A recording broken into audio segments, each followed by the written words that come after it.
ꯃꯌꯥꯝ ꯉꯁꯤꯗꯤ ꯆꯥꯛ ꯆꯥꯔꯒꯦ ꯃꯨꯛꯕꯥꯡ ꯇꯧꯔꯒꯦ ꯑꯗꯣ ꯀꯨꯏꯔꯦ ꯑꯩꯈꯣꯏꯅꯁꯨ ꯅꯅꯥꯒꯩꯒ ꯃꯨꯛꯕꯥꯡ ꯇꯧꯗꯕꯁꯨ ꯀꯨꯏꯔꯦꯕ ꯑꯗꯣ ꯃꯌꯥꯝ ꯉꯁꯤꯗꯤ ꯆꯤꯛꯀꯟ ꯊꯣꯡꯕ ꯑꯣꯏꯅ ꯆꯥꯔꯅꯤ ꯁꯨꯀꯨꯕꯁꯦ ꯗꯨꯔꯒꯥ ꯄꯨꯖꯥ ꯑꯣꯏꯈꯤꯕꯁꯤꯅꯅꯦ ꯆꯤꯛꯀꯟꯁꯦ ꯆꯥꯕ ꯐꯪꯉꯛꯇꯦꯕ ꯑꯗꯨꯅ ꯃꯌꯥꯝ ꯉꯁꯤꯗꯤ ꯆꯤꯛꯀꯟ ꯊꯣꯡꯕ ꯄꯨꯔꯛꯑꯦ ꯁꯦ ꯆꯤꯛꯀꯟ ꯈꯔ ꯌꯥꯝꯅ ꯄꯨꯔꯒ ꯂꯥꯛꯑꯕꯅꯤ ꯉꯁꯤꯗꯤ ꯍꯥꯏꯗꯤ ꯈꯔ ꯌꯥꯝꯅ ꯄꯨꯔꯒ ꯂꯥꯛꯑꯦ ꯁꯤꯗ ꯃꯍꯤꯁꯨ ꯈꯔ ꯍꯥꯞꯄꯦꯕ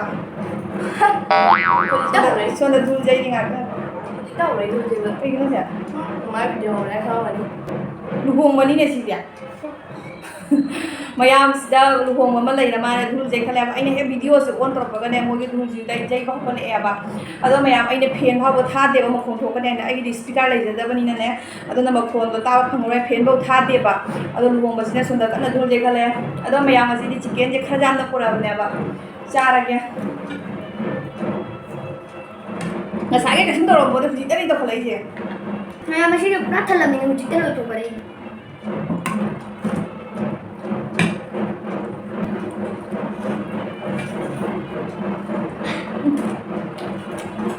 ꯍꯥꯎꯋꯦ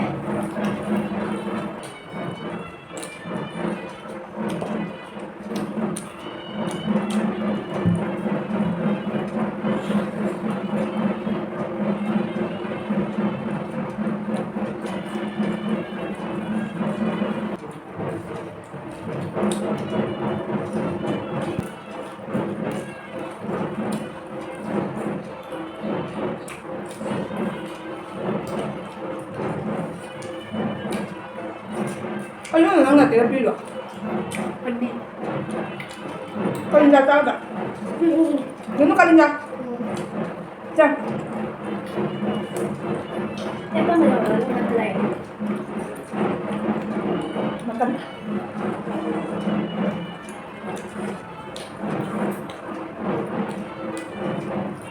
이게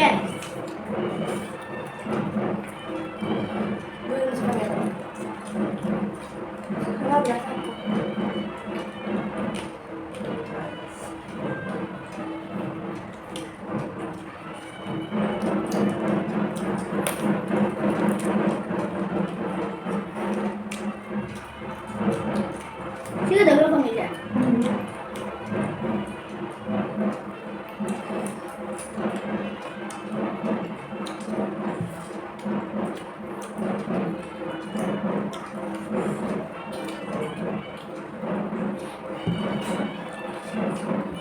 làm gì mà đi là sao ra bệnh này nè hảo đấy cùng chăm tất đâu đấy rồi không là 3 nghìn nhá cùng chăm tất rồi đâu mai thì dầm là cầm cho vui đấy 엄마 이제 지금 가기 전에 thôi đi anh nói cho em rồi.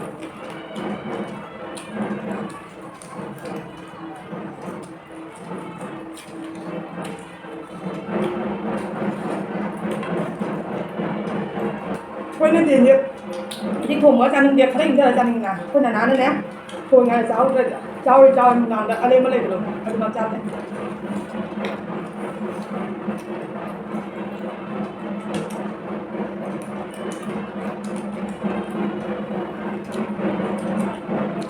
anh nói cho bên em mà cho rồi cô cái đầu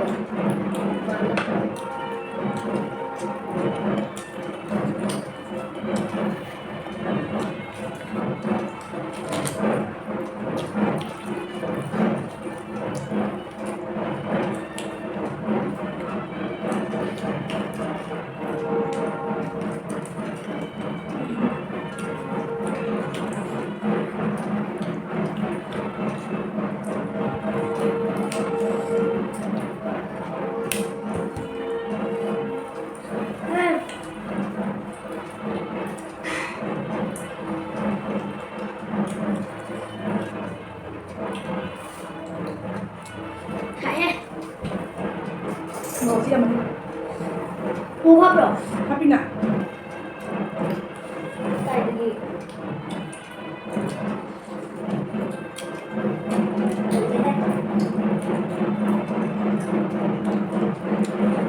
mày học quay lên chưa còn nó uống nghe bạn ở đây là luôn mặc quần chưa anh ấy video của là một cái môi một quần thầu này nó là nó khác còn rồi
rồi. Mày làm luôn mà chứ nha. Quá bé tao đấy. Lá cũng phải xe hồi thì. Nhá. Thật rồi. Mà cũng thật là.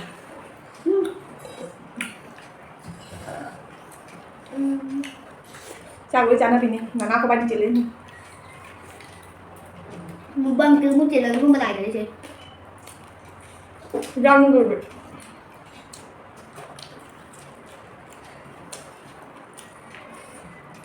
Nhưng mà đúng giờ chơi tầm được. Nó khá sang rồi.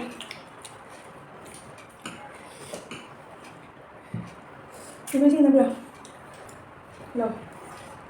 Rồi. Thì đây là cái này.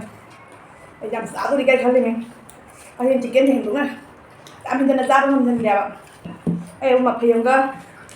Mà xài. Ôi bạn, mà phiền cơ mà xài cũng có dao này bạn. Mà xài cái đi, mà xả rồi. Giờ mà tôi mày ăn đi đẹp à? Mà cái dây này mà phi dây cái gì?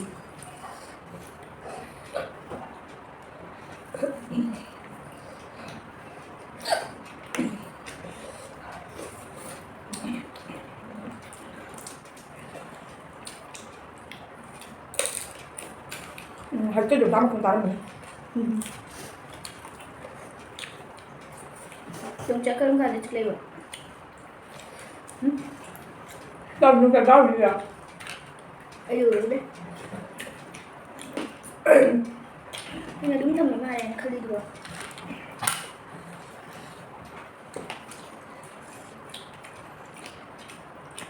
Bây giờ đâu có nhà nào bà không phải mà bạn.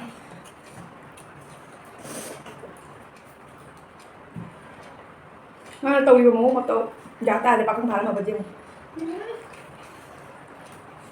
Xuống tới 8 tuần là chọc chơi rồi.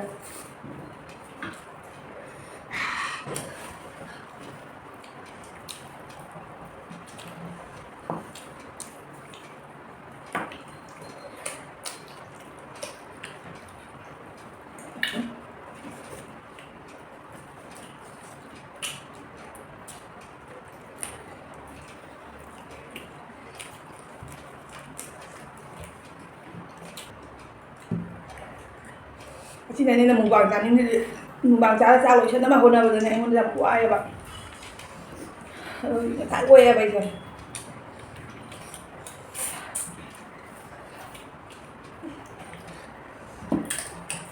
Mukbang một chè ta. Nó mà cùng ra rồi bạn. Hả? Nó cùng ra rồi bạn. Nó thấy nó cha nó rồi. Sao vậy? Nó cha này. Cái lên gì? Chán đi ngồi chưa? Ra làm rồi. Được, cái đấy trang bị xem na phải được của dây đây để được chưa? Phía cái rồi. Thì Nó chắc lối nhà chán lắm đấy.